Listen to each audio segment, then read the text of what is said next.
2000 abonnés, mais putain, mais c'est encore allé super vite. Bonjour à tous, je suis Critique Masqué et merci à vous. Merci de vous être abonnés récemment à cette chaîne. Merci à tous ceux qui viennent de s'abonner. Bienvenue à vous, nouveaux abonnés, et merci à tous les anciens qui me suivent depuis très longtemps. Et bah voilà, je suis très heureux de voir cette chaîne grandir. Et donc on est à la fameuse vidéo que je vais faire à chaque palier de 1000. Et à un moment, si ça monte trop vite, je vais être un peu dans la merde, mais en tout cas, voilà, j'y suis. Donc la vidéo des 50 meilleurs films d'animation. Et avant, je tenais quand même à dire, bah voilà, à quel point j'étais heureux de voir cette chaîne progresser, de voir qu'il y a vraiment une communauté qui se crée, il y a des échanges dans les commentaires qui sont mais formidables, hyper instructifs. Vous êtes une communauté mais tellement calée, vous me pardonnez aucune erreur et c'est génial. Bon, alors, faut savoir que j'essaie de répondre à tous les commentaires, mais la section commentaires de YouTube est totalement foireuse en termes d'interface, quoi. C'est super chiant. Il y a des commentaires, quand vous débattez entre vous et que je ne fais pas partie du truc, j'ai pas de notification, donc il y a des fois je retrouve des débats où j'ai pas du tout pu... Enfin, je me suis pas rendu compte que les gens avaient débattu dessus. Enfin, c'est assez mal foutu, assez mal géré. Mais bon, bah, j'essaie quand même de maintenir le truc et d'y regarder le plus souvent possible et de répondre, parce que j'aime beaucoup échanger avec vous. Vous m'apprenez plein de trucs, surtout sur les rétrocritiques où à chaque fois, vous êtes bien plus calé que moi et donc c'est génial. Et j'apprends de film en film grâce à vous, donc merci à vous. Merci de vous être abonné à cette chaîne, merci de regarder mes vidéos, merci de les partager si vous le faites. Voilà, je suis aux anges. Il y a à peine 6 mois, j'avais 300 abonnés. Voilà, maintenant j'en suis à 2006, c'est un truc de fou. Et j'en suis... c'est vraiment un bonheur, mais incommensurable pour moi, vous n'imaginez même pas. Voilà, donc je tenais à vous dire merci, je l'ai déjà dit plein de fois. Donc on va passer tout de suite à cette longue vidéo. Donc mettez-vous confortablement dans votre canapé, ou faites le ménage, ou la vaisselle, ou un truc qui dure longtemps, ça va, je vais prendre mon temps. Je vais aller mollo pour les 50 meilleurs films d'animation, donc vous connaissez le principe. Je remonte la liste IMDb, donc voilà, c'est le top IMDb, c'est pas mon top à moi, un jour je ferai des tops à moi, mais là c'est le top IMDb, donc qui est, on sait, très anglo-saxon, mais vous allez voir dans le top d'animation, il y a quand même pas mal de choses de différentes nationalités, enfin majoritairement américaines et japonaises. Il y a des films dont j'ai déjà parlé dans les autres vidéos du même genre, dans les 2 premières que j'ai faites, parce que fatalement, film d'animation peut être aussi un meilleur film de SF ou un meilleur film tout court, donc à chaque fois je vais le remplacer par un autre film de mon choix ce coup-ci, pour parler de films aussi que moi j'ai particulièrement apprécié, mais qui ne sont pas forcément dans ce top. Ceci étant dit, trêve de plaisanterie, on va se lancer pour un très long voyage à travers le cinéma d'animation, à travers les différentes époques et tout ça. Écoutez, c'est parti pour les 50 meilleurs films d'animation de tous les temps. Juste avant de commencer, je vous propose que pour la prochaine vidéo, on fasse un sondage. Donc voilà, normalement, il y a un sondage qui doit apparaître en haut à droite ou en haut à gauche, je ne sais plus, où vous pouvez cliquer et voter pour la catégorie des films que je ferai lors de la vidéo pour les 3000 abonnés, qui risque d'arriver plutôt vite. Putain, si vous choisissez films d'horreur, je suis pas dans la merde parce que j'en ai tellement à voir. Mais tant mieux, ça va me forger un peu ma culture là-dessus. J'en ai grand besoin, mais bon, évidemment, il y a d'autres catégories. N'hésitez pas à voter et on passe tout de suite au top. Numéro 50, on commence tout de suite avec un Disney, et pas n'importe lequel, on commence avec Fantasia. Alors Fantasia, je l'avais pas revu depuis super longtemps, c'était genre un DVD que je louais à l'époque, quand on louait encore des cassettes, parce que c'était même pas des DVD. Et c'est le genre de film, j'ai l'impression de jamais l'avoir vu en entier en fait.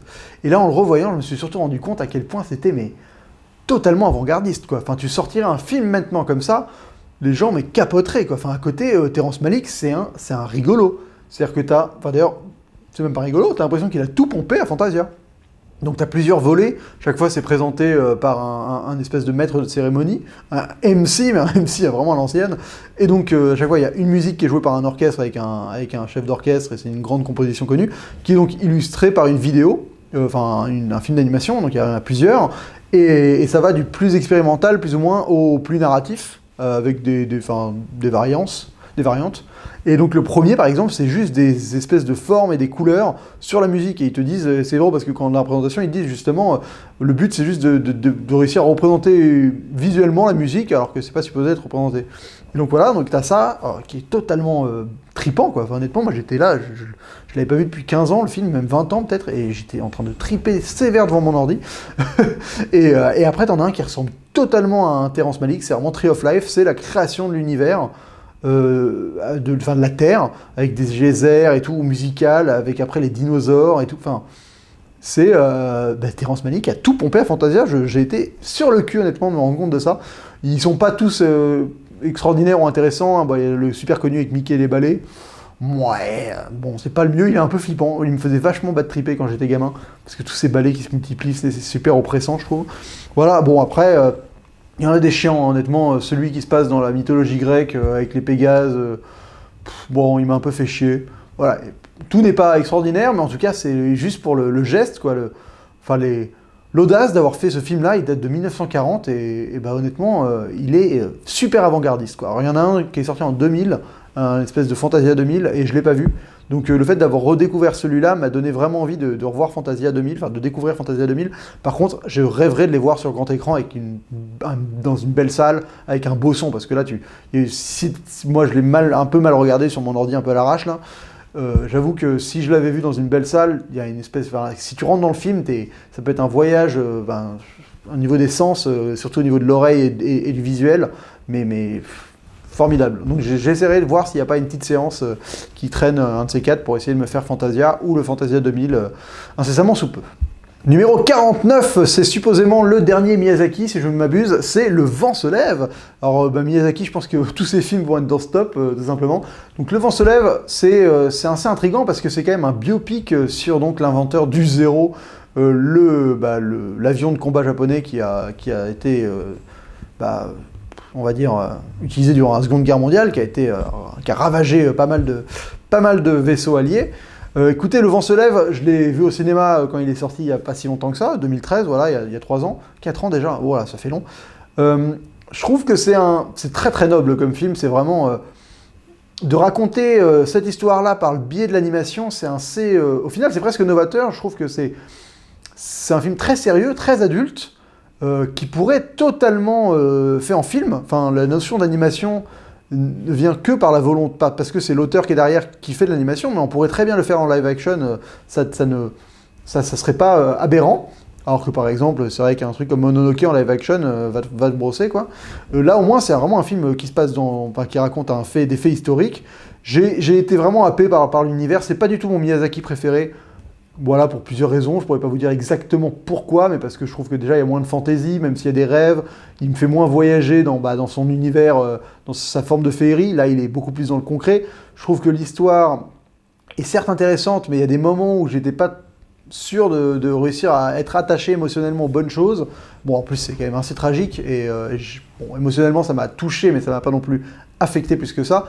Il y a des très très beaux passages, il y a des moments où il voyage dans différents pays. Il y a une partie assez longue dans un sanatorium qui est très long. Je me rappelle d'une longueur infinie sur cette partie-là.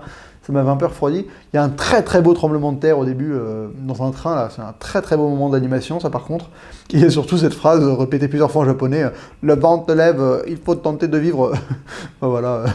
Je voulais pas trop me foutre de la gueule de l'accent, je suis navré, mais c'est vrai que dans le film, cette phrase est rigolo, c'est genre un poème de je sais plus qui, et il le répète plusieurs fois, mais ils le disent super mal, parce qu'évidemment c'est des japonais qui parlent français sans avoir travaillé avant, donc l'accent est à couper au couteau pour le coup. Mais voilà, Le Vent se lève, je comprends qu'il soit dans la liste, parce qu'il y a vraiment une espèce de... Oui, c'est vraiment un film d'animation, pour moi c'est presque un des plus nobles que j'ai eu le mérite de voir. Ça veut pas dire grand-chose noble, mais il y a un côté vraiment, voilà... On fait pas de l'animation pour faire de l'animation, on fait de l'animation pour faire un film, un vrai film. C'est un film, et en plus c'est un film d'animation. Numéro 48, ah là là, un de mes films préférés, Waking Life de Richard Linklater. Qu'est-ce que j'aime ce film. Alors c'est pas un film extrêmement connu, je l'ai découvert il y a pas si longtemps que ça, je l'ai découvert dans les années 2011, un truc comme ça, et ce film m'a retourné le cerveau. Pour moi c'était un peu le film dont les gens parlaient à la fac, mais que pas grand monde avait vu, et t'entends genre hey, tiens, t'as pas vu Waking Life, et genre limite on se passait le DivX, et quand tu voyais, mais tu prenais une claque, quoi. C'était vraiment pour moi c'est génial. Donc le film c'est en shell shading, je crois, enfin c'est je pourrais pas vous dire le procédé, en rotoscopie un peu, c'est comme si on avait filmé, qu'après on avait peint sur l'image du film, et donc ça donne une espèce d'image dessinée, mais où on sent que c'est des acteurs quand même qui sont joués et tout ça. Je me souviens plus du tout du nom du procédé, je suis navré. Et c'est un espèce de voyage d'un jeune gars qui voyage dans des espèces de rêves, mais c'est jamais aussi dit clairement que ça. Il va faire des rencontres, et c'est un film qui est très philosophique, qui est juste sur des espèces d'apartés avec des gens qui vont lui expliquer des notions sur la vie, sur l'univers, sur la conception du monde. Et tu le regardes à différents âges, et il y a différentes parties qui vont t'interpeller à certains âges.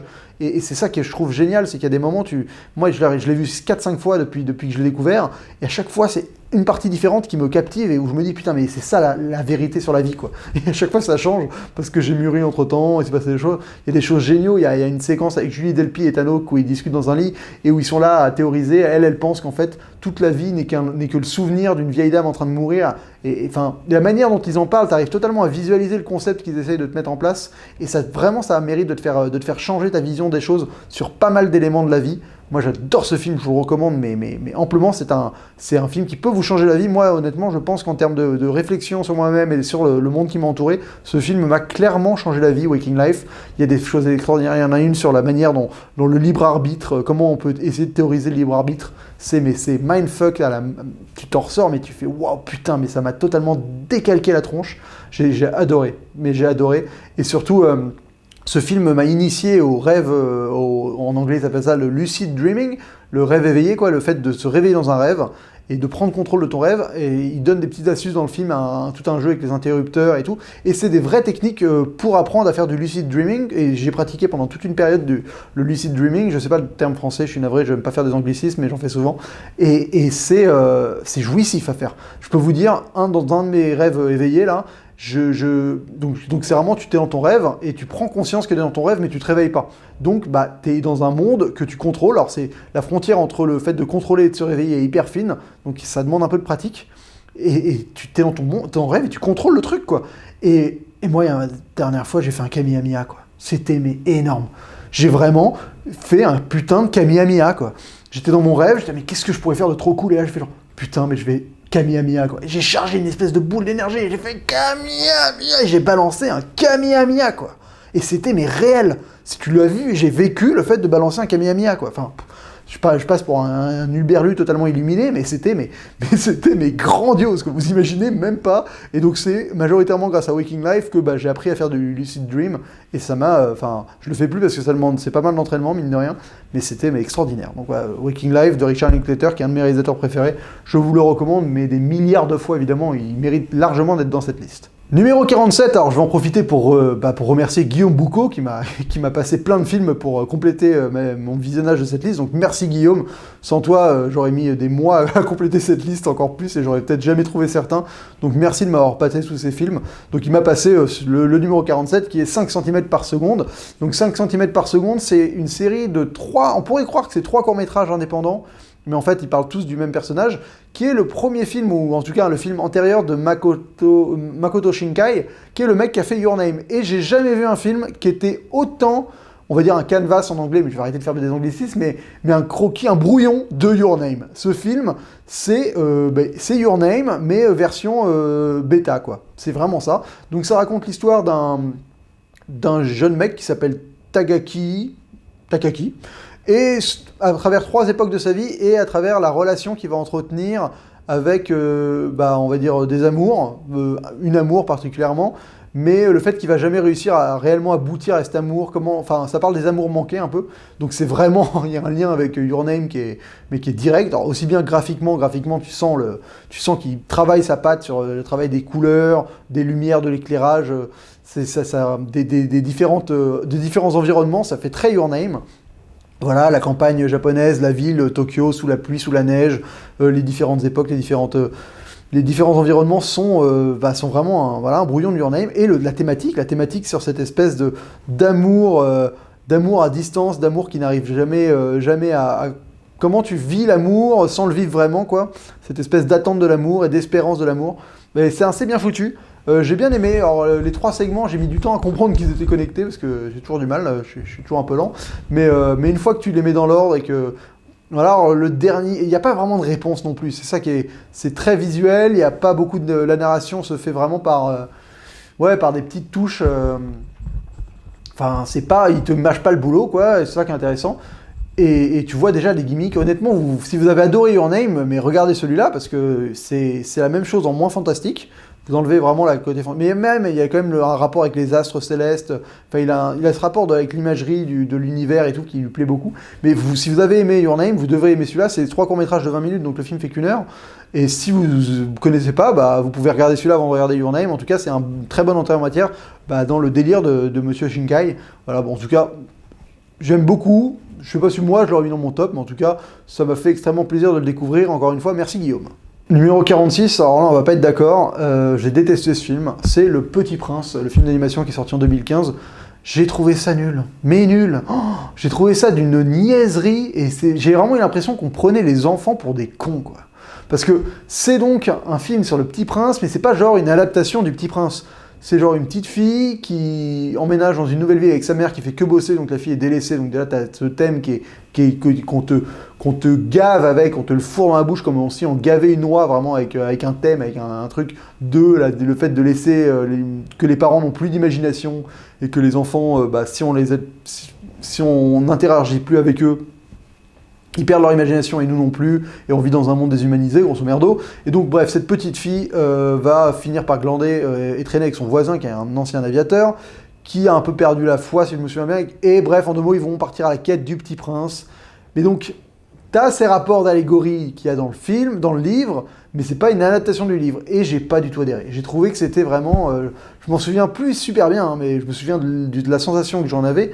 Et j'ai juste trouvé que c'était niais, quoi. Enfin, que le côté parabolaire assez subtil du Petit Prince, finalement, et où tu comprends totalement le symbolique de chaque scénette, sans qu'elle soit non plus ostentatoirement naïf. Enfin, là, je trouve que les morales du Petit Prince sont assez complexes et pas finalement aussi binaires. Et là, c'est d'une binarité, mais affolante, quoi. En plus de pas te raconter vraiment l'histoire du Petit Prince, quoi. Ça m'a frustré et le message donné m'a énervé. J'ai l'impression qu'il parlait à des cons, quoi.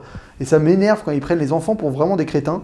Et c'est le sentiment que j'ai eu devant ce film. Alors, ceux qui ont adoré, défendez-le moi dans les commentaires et expliquez-moi en quoi je faudrait que je le revoie avec une grille de lecture différente. Mais j'ai pas réussi à adhérer. Je l'ai vu à sortir au cinéma. J'ai pas eu envie de le revoir pour cette liste parce que j'en garde un mauvais souvenir et ça me donne absolument pas envie de retomber dedans, quoi. Voilà.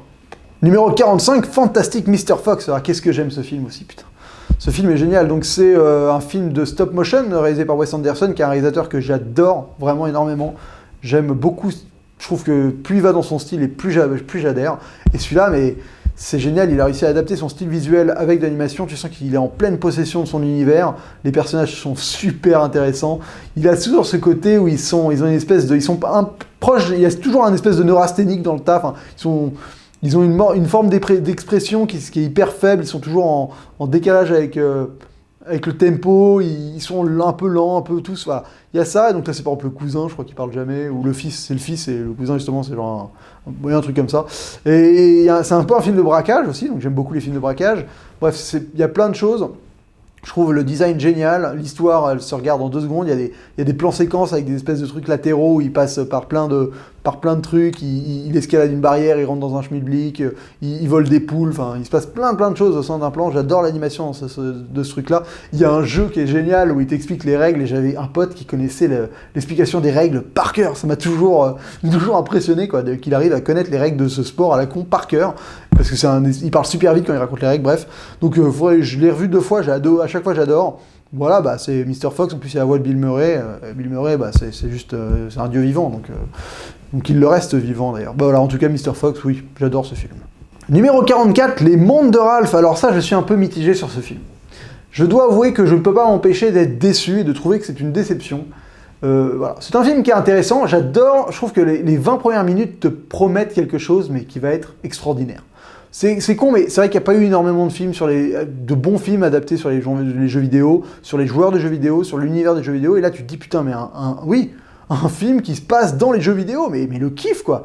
Tu peux voyager en plein de jeux différents et tout ça, et en fait, malheureusement, passé les 20 premières minutes, tu te retrouves dans un espèce de Mario Kart en mode Candy Crush. Et là, ça devient inintéressant possible, quoi. Au début, c'est bien, t'as le monde de Ralph, le jeu de vidéo de Ralph qui est intéressant, qui ressemble un peu à Donkey Kong, le premier du nom. Après, ils vont dans un espèce de shoot 'em up, enfin un truc, je sais pas moi, un truc un peu à Doom, quoi, où tu vas défoncer des aliens en mode first person shooter, quoi. Après, d'ailleurs, c'est pas vraiment un first person shooter, parce que c'est le truc où dans les salles d'arcade, t'as le pistolet et tu tires. Je sais plus comment ça s'appelle ce genre de jeu. Après, ils vont une fois dans le jeu du bar, là, où c'est genre les anciens jeux à l'ancienne, où tu dois passer d'un comptoir à l'autre. Bref, et c'est tout. T'as pas d'autres jeux. C'est super décevant, quoi. Enfin, moi, je voulais qu'ils me fassent... Après, autour d'un scénario intéressant, Je m'attendais à un truc un peu que j'avais vu avant, de toute façon, à la vice-versa, quoi, où tu voyages dans le cerveau et tu as vraiment plein d'endroits où tu vois, tu as plein de détails et tu restes, et plus tu t'avances dans le cerveau, plus t'en prends plein la gueule, et tu fais, ah mais c'est génial la manière dont ils ont représenté ça et ça. Et là, bah, au bout de 20 minutes, en fait, t'es câblé au même endroit tout le long. Donc je suis vraiment déçu, je trouve que c'est une sous-exploitation du concept de base qui aurait pu être extraordinaire. En plus du fait que ça manque un peu de licence, mais c'est pas forcément un drame, il m'aurait fait des ersatz de jeu, j'aurais accepté. Je m'en fous, moi, qu'il soit dans Mario ou qu'il soit dans un mec qui s'appelle Kago et qu'il soit la même chose que Mario, quoi. Enfin, le principe est le même, c'est juste de voyager à un jeu de plateforme, bon, ça m'aurait fait marrer, un jeu de plateforme en 2D, après un jeu de plateforme en 3D. Bref, le jeu vidéo, je trouve qu'il y a tellement de choses à y faire avec le film, et que là, c'était la bonne occasion, une occasion foireuse. Il y a quand même la voix de John C. Reilly en VO que je trouve géniale, et bah, ça, j'ai trouvé bien. Je trouvais ça bien, la voix de John C. Reilly, j'ai bien aimé. Et la suite, d'ailleurs, se passera il va aller dans Internet. Donc j'attends de voir, mais pareil, je pense que ça va être un peu décevant. Je sens la déception. Numéro 43, le retour de Disney après une grosse période de merde. Réponse. Écoutez, Réponse, je suis pas fan de ce film en fait. Je comprends le second degré du film, qui essaye de proposer un film qui est typiquement un film de princesse à l'ancienne, mais avec ce petit regard décalé où on sait qu'on renouvelle le genre, un côté un peu méta, un côté un peu presque Deadpool, sur toute proportion gardée. Je crois pas qu'il brise le quatrième mur tant que ça, enfin il y a quand même un mec qui te parle tout le film, mais bon, c'est un peu... Déjà, l'animation elle est pas mauvaise, mais quand tu la regardes maintenant, tu sens qu'elle a pris un petit coup de vieux. Après, maintenant, quand tu as vu Vaiana ou ce genre de choses, tu te dis que oui, les textures sont d'un manque de finesse et de détails assez flippante. J'arrive pas à kiffer plus que ça. Je l'ai revu là pour ce top et ça m'a totalement inintéressé. Donc c'est un conte de fées, oui, qui doit plaire. Il y a le rapport aux princesses. C'est une femme peut-être un peu plus, on va dire, émancipée, qui s'émancipe au sein du film. Donc les valeurs véhiculées doivent être intéressantes. Et encore, j'ai pas vraiment porté mon analyse dessus. Mais l'humour, le seul truc qui est pas mal, c'est le cheval qui m'a plutôt fait marrer, des trucs un peu absurdes. Il y a une vraie volonté de faire un espèce d'humour un peu slapstick. Donc avec des espèces de gens qui se cassent la gueule, qui se prennent des murs, qui se sont tapés avec des poils à frire. Très gaguesque, cartoon presque. Donc ça fonctionne pas trop mal à certains moments. Très visuel, mais ça fait pas tout non plus. Et je trouve que l'histoire avec cette méchante sorcière et tout ça m'a pas du tout captivé. Mais c'est pas mauvais non plus, mais bon, moi c'est pas un film qui m'a marqué, quoi. 42, Les Nouveaux Héros. Alors ça, je l'avais vu au cinéma il y a pas longtemps, je l'ai pas revu depuis 2014. Oui, c'était très sympathique. Vraiment, le film qui se bouffe en 2 secondes super facilement, voilà. T'es dans Neo San Francisco ou Tokyo San Francisco, enfin c'est un mix t'as San Francisco mais genre un peu en type asiatique. C'est sympa, il y a des espèces d'héros qui ont des pouvoirs, il y a le... Comment il s'appelle ce gros truc là Baymax, voilà Baymax, l'espèce de mascotte du film. Il y a de l'émotion quand il faut. C'est sympa, voilà. J'ai pas eu envie de le revoir depuis, mais je me rappelle que les séquences se tenaient, c'était rythmé, le scénario, il est cousu de fil blanc, tu le vois venir à 10 000 bornes, mais ça fonctionne bien. C'est dans ce film qu'il y a tous les robots, les mini nanorobots qui peuvent changer de forme et faire plein de trucs, ça c'était plutôt cool. Non, et les pouvoirs des différents groupes étaient bien, mais peut-être que le film était limite trop axé vers Baymax et son propriétaire, je sais plus comment il s'appelle, que sur le groupe réellement qui se crée, et j'aimais beaucoup ce groupe. Enfin voilà. Bon, en tout cas, ça fait partie des films récents qui sont dans ce top. Le top a tendance à préserver trop de films récents parce que évidemment c'est ceux qui ont le plus de votes, vu que c'est comme ça, plus t'es nouveau, plus il y a de monde qui vote parce que t'es nouveau et plus il y a de monde qui sont sur internet. Bref, donc pour moi c'est pas des films qui méritent d'être dans les 50 meilleurs films d'animation de tous les temps. Enfin de tous les temps, non. Les Nouveaux Héros, non. Non, c'est sympa, mais voilà quoi. Numéro 41, La Grande Aventure Lego. Alors pareil, j'aime beaucoup, je trouve ça très sympa. J'adore le côté méta qu'ils ont réussi à donner, mais parce que c'est un côté méta vis-à-vis du Lego. Et ça, j'ai trouvé qu'ils ont réussi à cerner ce que c'était de jouer au Lego et de réussir à faire une histoire autour de ça qui était géniale. Franchement, voilà tout le principe du méta, du fait que le personnage, en fait, il apprend à devenir un créateur de Lego, à sortir des manuels d'instruction, et en fait, il y a son père, tu découvres que son père, en fait, à la fin, il y a tout ce côté avec les vrais personnages de la vraie vie, pas les Lego, qui veulent dire des choses, et ce rapport à l'enfance, et la manière dont certains appréhendent le Lego, enfin bref. Tout ce côté qui englobe l'esprit Lego transposé dans le film, j'ai trouvé ça génial. L'animation, j'avoue que quand je l'ai vu au cinéma, je me suis demandé si c'était du stop motion ou du 3D, tellement t'as l'impression d'avoir des vrais Lego à l'image, quoi, donc c'est vraiment bluffant. Après, le film me fait pas... Je me gratte un peu l'oreille, excuse-moi. Le film me fait pas plus rire que ça. Voilà, je comprends c'est Lord et Miller, hein. C'est les mecs qui vont faire la prochaine trilogie Han Solo. Le film me fait pas plus marrer que ça, ça s'arrête jamais. Il n'est pas mémorable pour moi, mais il est très intelligent. C'est vraiment un film d'animation bien foutu, intelligent, mais c'est pas forcément ce qui, moi, me fait kiffer à mort. Mais je comprends que ça fout la pêche et qu'honnêtement, t'en ressors avec la banane et que t'as kiffé, quoi. Everything is awesome! Mais même ce côté qui est génial aussi, cette critique justement du Everything is awesome! C'est très cynique et j'aime beaucoup ce cynisme doux, quoi, ce cynisme pour enfants, jovial. Cynisme jovial, donc non, quand même, vraiment un bon film.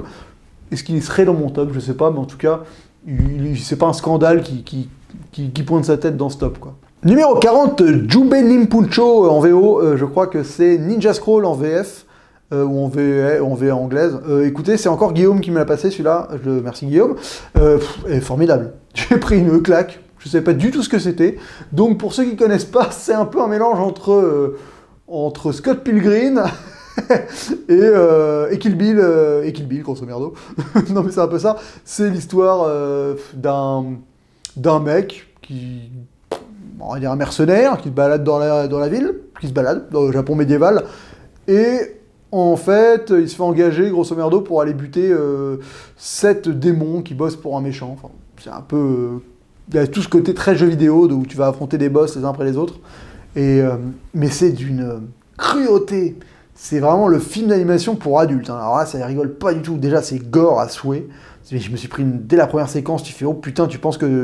je vais pas tout spoiler parce qu'il va pas être très connu, mais t'es un peu surpris, quoi. Les gens qui sont présentés comme étant les héros du film, voilà, c'est bizarre ce qui leur arrive. Et après, ouais, il y a des viols, c'est graphique, tu vois des filles qui se font violer, tu vois, quoi, graphiquement, tu vois ce qui se passe.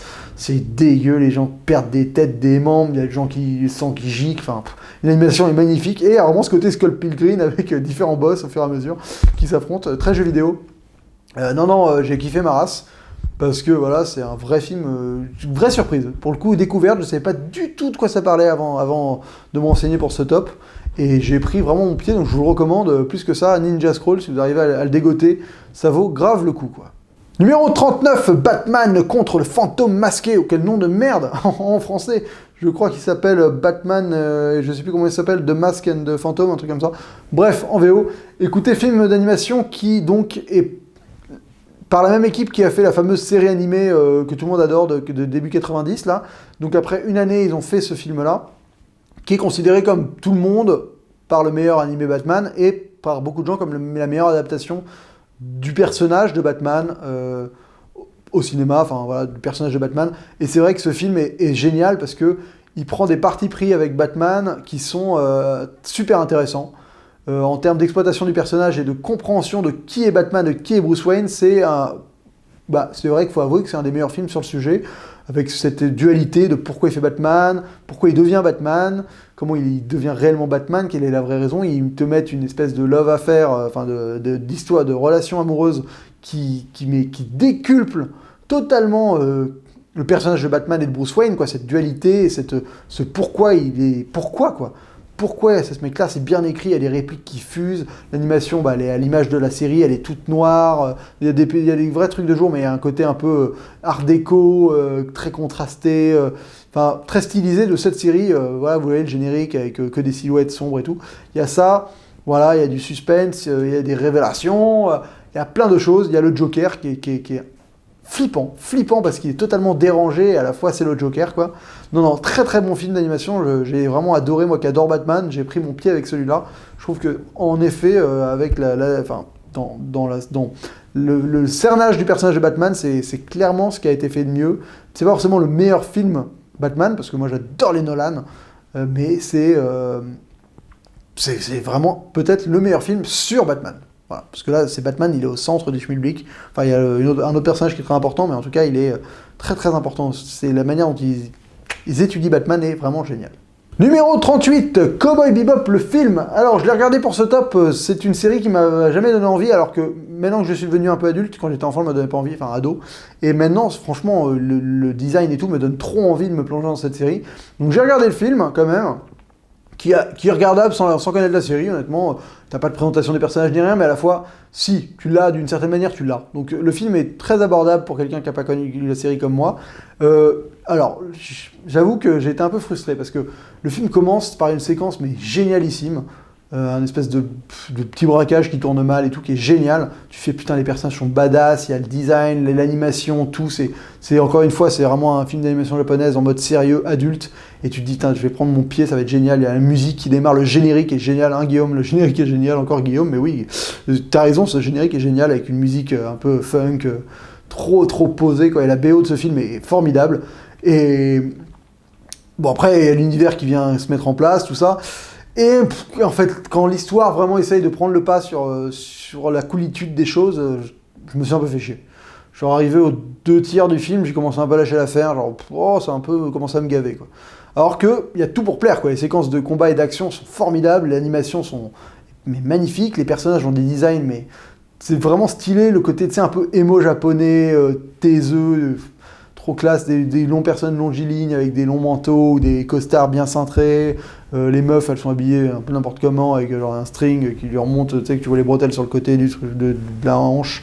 Bon, voilà, mais voilà, encore une fois, très adulte, hein, faut le montrer pas à votre petit cousin qui a 10 ans, et encore. Mais j'avoue que j'ai été déçu par le gros dernier tiers du film qui m'a... voilà. C'est un film sur des chasseurs de primes, un peu en mode détective. Il y a un peu du film noir dedans, voilà. Il y a plein de références, je pense qu'il mérite, si je connaissais la série, peut-être que j'aurais encore plus aimé le film. En tout cas, je vous invite à le découvrir, parce que rien que pour l'univers, l'animation, et voilà, les personnages et tout ça, ce que ça propose, c'est à voir le coup, ça vaut le coup d'œil, quoi. Numéro 37, ça a été une de mes grosses claques récentes, parce que je l'ai découvert pour ce top. Il est sorti en Blu-ray récemment, mais je vais pas acheter le Blu-ray parce que Guillaume... Putain, mais je vais arrêter de parler de Guillaume, là, je parle que de lui. Bref, Guillaume m'a dit qu'il était pourri, le Blu-ray, enfin je l'ai vu ça sur Twitter. Mais Perfect Blue, voilà, Perfect Blue, de Satoshi Kon, énorme claque. Ce film m'a mis une dose. Faudrait que je le revoie, parce que c'est le genre de film que tu as envie de revoir immédiatement après l'avoir vu une première fois, parce que... il y a trois encaissés et tu as besoin d'une deuxième vision. Donc ça raconte l'histoire d'une pop star japonaise, d'un groupe d'idoles, là, qui veut devenir actrice, et c'est génial parce que le film date de 97 et c'est tellement précurseur de ce qui s'est passé dans les années 2000-2010 avec toutes les stars Disney Channel qui sont devenues complètement un câble, genre Lindsay Lohan, genre Britney Spears. Et t'as vraiment, genre Miley Cyrus, enfin t'as un espèce de parallèle qui se fait entre ces 3 stars et le personnage du film qui est mais flagrant et d'une... Enfin t'as l'impression qu'ils ont eu du visionnaire, quoi. Ils sont visionnaires, parce qu'ils ont réussi à... Ils ont tout compris avant que ça se passe, quoi. Après peut-être qu'il y avait des cas antérieurs, mais en tout cas là c'était typiquement ça. C'est comme si une meuf de Disney Channel essayait de devenir sérieuse et donc passer par les phases de Miley Cyrus à vraiment à tomber un peu dans le trash, à faire des scènes de cul pour réussir à se donner un côté adulte, enfin tout ça, le côté elle part en couille un peu en mode Britney Spears qui se rase la tête, un peu pas, il s'éloigne, il y a toutes ces thématiques là qui sont abordées dans ce film, en plus d'être un thriller Hitchcockien, De Palma style, avec un vrai suspense, qui est le méchant, qui est le tueur, tout le film. Il y a un côté qui a été repris par Aronofsky avec la meuf qui commence à péter les câbles, à voir des doubles, à parler à son double, à se prendre, à plus savoir si elle est dans la réalité, qui elle est réellement. Enfin, il se passe des milliers de choses, il y a des transitions de fou, l'animation permet des choses mais géniales dans les transitions, dans les côtés, elle part en cahuète. Voilà, ce réalisateur, de toute façon, il est décédé, mais c'était un grand mec. J'ai pas vu tous ces films, il faudrait vraiment que je les rattrape après avoir découvert ça. J'avais vu Paprika qui m'avait mis wow, comme ça, quoi. Oh putain, c'est quoi ce truc de ouf. Et c'est vrai qu'en fait, quand tu vois ces films, celui-là et Paprika, tu te rends compte à quel point il a été pompé par le cinéma hollywoodien dans plein de domaines, pour plein de choses. Nolan, Paprika, Inception et Paprika, c'est tellement similaire. Et là, on dit que par exemple, Perfect Blue un film comme Black Swan doit énormément à Perfect Blue, et c'est vrai. Dans la thématique, c'est vrai que oui, il n'y a pas photo.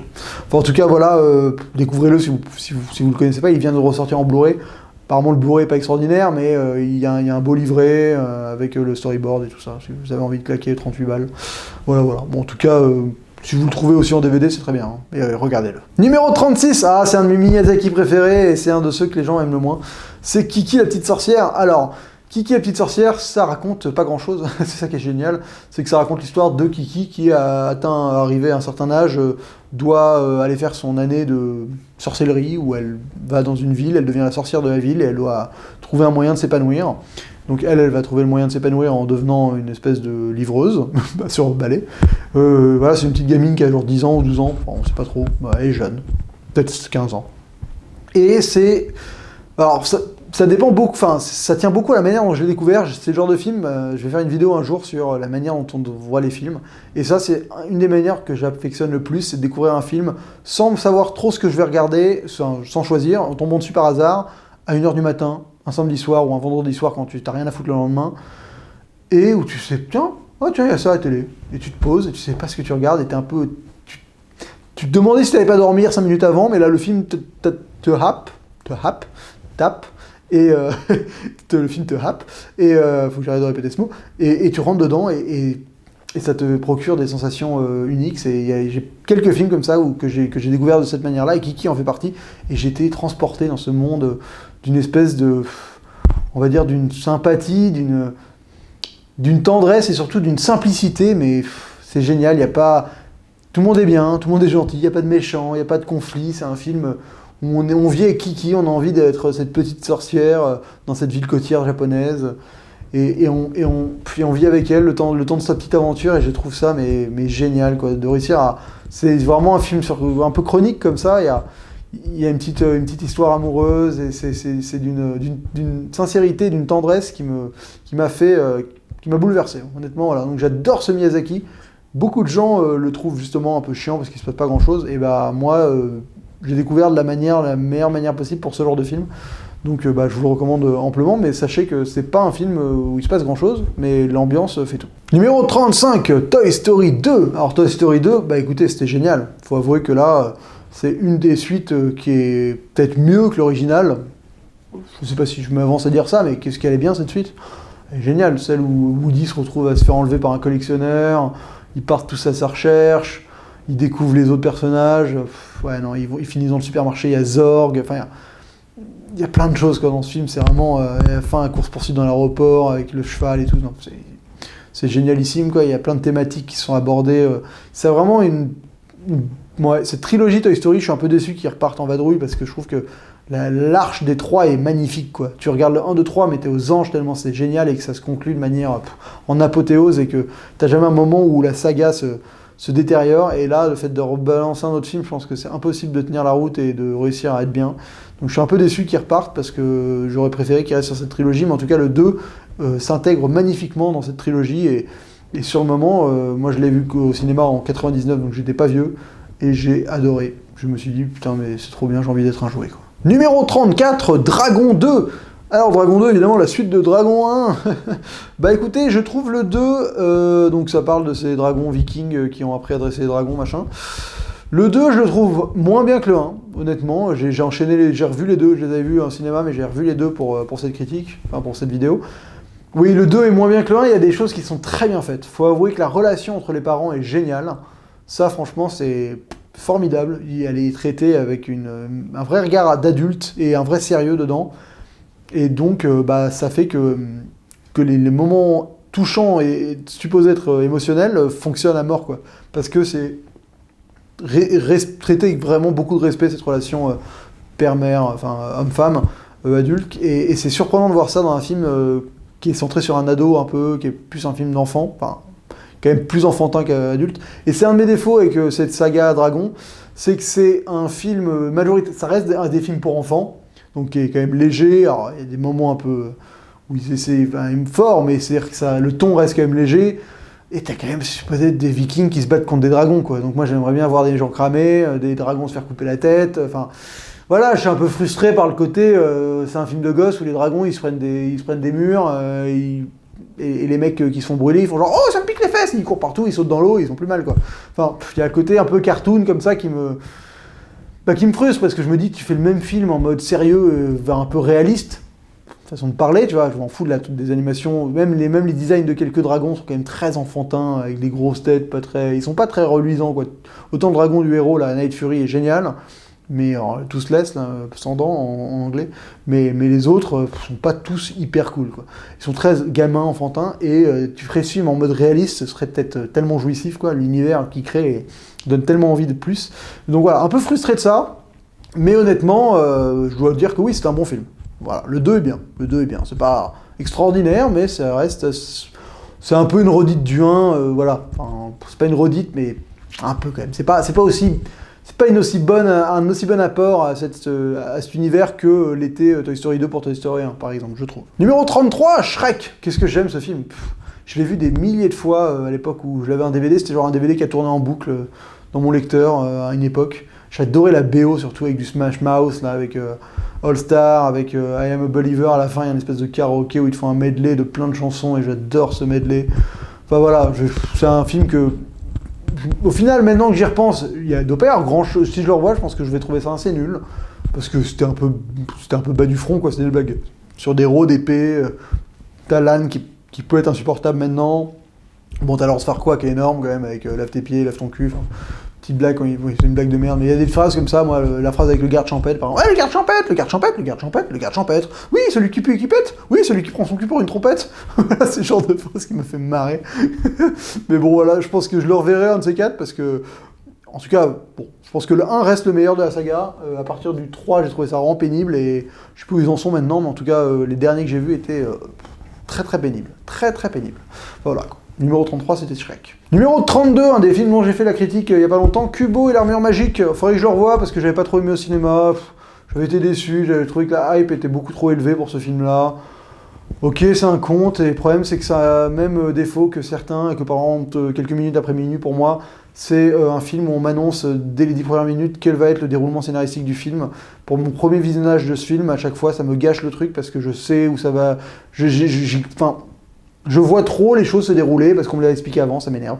Après oui, il faut avouer que l'animation est magnifique, c'est de l'animation du stop motion sur fond vert, c'est extraordinaire. Ils te font dans les making-of, vous regardez, ça trouve le cul. Les designs sont géniaux, le principe du mec qui arrive à donner vie au papier, c'est vraiment, ça donne trop... Tu te dis que ça va être génial, et j'ai pas réussi à trouver ça bien. Voilà. Donc, je vais pas plus m'étaler, il y a une critique entière dessus. Numéro 31, c'est un des Miyazaki les moins connus, parce que c'est normal, c'est pas un Miyazaki, je suis con, c'est un Yoshifumu Kondo, bref, c'est Si tu tends l'oreille. Alors pareil, celui-là, c'est un film que j'ai pas du tout envie de revoir, parce que j'avais adoré la manière dont je l'avais vu. Je l'avais vu fatigué un après-midi où je m'étais endormi devant, je m'étais réveillé, je comprenais plus trop ce que je regardais. C'était en japonais avec des sous-titres, je comprenais vraiment... Bref. Donc ce film m'a vachement marqué parce que, c'est pareil, le visionnage a fait que j'en garde un souvenir entre rêve et réalité. Et vu que le film traite de ce sujet-là, j'ai été totalement happé dans cet univers de manière extra-diégétique. Et c'était génialissime. Donc je n'ai pas envie de me démystifier la vision que j'ai de ce film. Je pourrais même à peine vous raconter ce que c'est. C'est une gamine qui vit dans une ville où elle chante Country Road, là, la musique de country que tu écoutes en anglais ou en japonais. J'adore cette musique, je l'écoute en boucle depuis que j'ai vu ce film. Et elle aime lire des livres. Et il y a un garçon qu'elle a vu avant qui bosse à la librairie, je crois, bref, je me sais vraiment plus de quoi ça parle. Ça parle juste d'une histoire d'amour entre deux personnages, avec des univers de livres qui parlent d'un monde de chats, je crois, parce qu'elle écrit un livre qui vient s'entremêler l'autre, ça, le tout dans une petite ville de campagne japonaise. Bon, découvrez-le, et si vous arrivez à le découvrir en faisant la sieste au milieu, peut-être que vous verrez la même chose que moi. Numéro 30, Pink Floyd, The Wall. Bon, c'est pas un film d'animation entièrement, mais il y a une partie d'animation qui est probablement le moment d'animation le plus tripant que j'ai vu dans ma vie. Faut avouer. Enfin, cette partie d'animation est folle. Ce qui se passe visuellement à l'image, c'est un truc de malade. Ça te fait triper les changements du truc, l'oiseau qui devient un bombardier, enfin, des tombes qui deviennent... Visuellement, c'est un chef-d'œuvre, quoi. C'est un spectacle dans la tronche. En plus, je sais plus c'est quelle musique à ce moment-là. J'adore les Pink Floyd, j'adore cet album. Je crois que c'est Goodbye Blue Sky, je crois. Ouais, c'est ça. Goodbye Blue Sky, et c'est un moment d'anthologie, quoi. C'est d'anthologie. Numéro 29, Le Géant de Fer, réalisé par Brad Bird. Alors j'en avais rapidement parlé dans mon top sur les films de science-fiction. Je l'ai revu depuis, et je dois avouer que j'étais un peu déçu. J'avais un meilleur souvenir de ce film. Il est très bien, il est très intéressant, il est assez touchant, mais il n'est pas non plus faramineux, quoi. Voilà, il y a une représentation intéressante des années 50, l'animation est très belle. Le personnage du géant est très attachant, ça fait beaucoup de traits déjà, il faut que je réduise le nombre de traits, mais le rapport à la guerre froide, ce côté totalement inexpliqué de d'où il vient et cette menace des armes, c'est intéressant, voilà, mais j'avoue que je pensais que j'allais peut-être avoir envie de pleurer, et non, j'ai pas eu envie de pleurer, voilà. Bon, ça m'a fait quand même plaisir de le revoir, parce que je l'avais vu depuis que j'étais tout gamin, depuis qu'il était sorti au cinéma en 99. Ah, ça datait. Numéro 28, L'étrange Noël de Monsieur Jack, et je dois avouer que j'aime pas du tout. Voilà, c'est un des films de Tim Burton que j'apprécie pas du tout. Je l'ai pas forcément vu enfant, quand je l'ai vu adulte, ça m'est totalement passé au-dessus de la tête. Voilà, il y a les musiques qui sont devenues connues, tout, l'imagerie, Jack en Père Noël démoniaque et tout ça, mais ça fait partie de ces films de Tim Burton qui ne m'intéressent pas, au même titre que l'autre, là, les Noces funèbres, pareil, je déteste ce film. Voilà, donc il y a d'autres films de Tim Burton que j'aime beaucoup, mais ces deux-là, ils ne m'intéressent pas. Donc très bien, il est dans le top, les gens l'aiment beaucoup. C'est d'ailleurs pas du tout un film de Tim Burton. Pourquoi je parle de... Oui, c'est pas du tout Tim Burton qui a réalisé, c'est Henry Selick. Après, c'est parce que c'est un scénario Tim Burton, c'est un peu... voilà, Tim Burton est genre producteur, je pense qu'il est lié au projet de manière extrêmement importante, mais c'est vrai que c'est pas du tout lui qui l'a réalisé, donc c'est un peu ridicule de parler de Tim Burton à ce point-là, sur ce film-là, mais en tout cas, je n'aime pas. Voilà, L'étrange Noël de Monsieur Jack, c'est pas ma cam. En numéro 27, il y a Ghost in the Shell. Le truc, c'est que Ghost in the Shell, j'en ai déjà parlé dans mes 50 meilleurs films de science-fiction, et je ne l'ai pas revu depuis, donc je ne vais pas en reparler plus, donc je vais le remplacer par Chicken Run. Putain, mais qu'est-ce que j'ai adoré ce film, Chicken Run. Je l'ai vu des milliers de fois, je l'ai enchaîné pendant toute une période de ma vie. Voilà, c'est génial, quoi. C'est des poulets qui veulent s'évader d'un poulailler, c'est la grande évasion avec des poulets. J'adore ce film, j'adore parce que déjà j'aime beaucoup cette animation en pâte à modeler à la Wallace et Gromit, c'est les mêmes studios. Pour moi c'est mon film préféré de ces studios-là. J'aime beaucoup les personnages, j'adore les films sur les évasions et les braquages, donc j'ai été comblé avec ce film.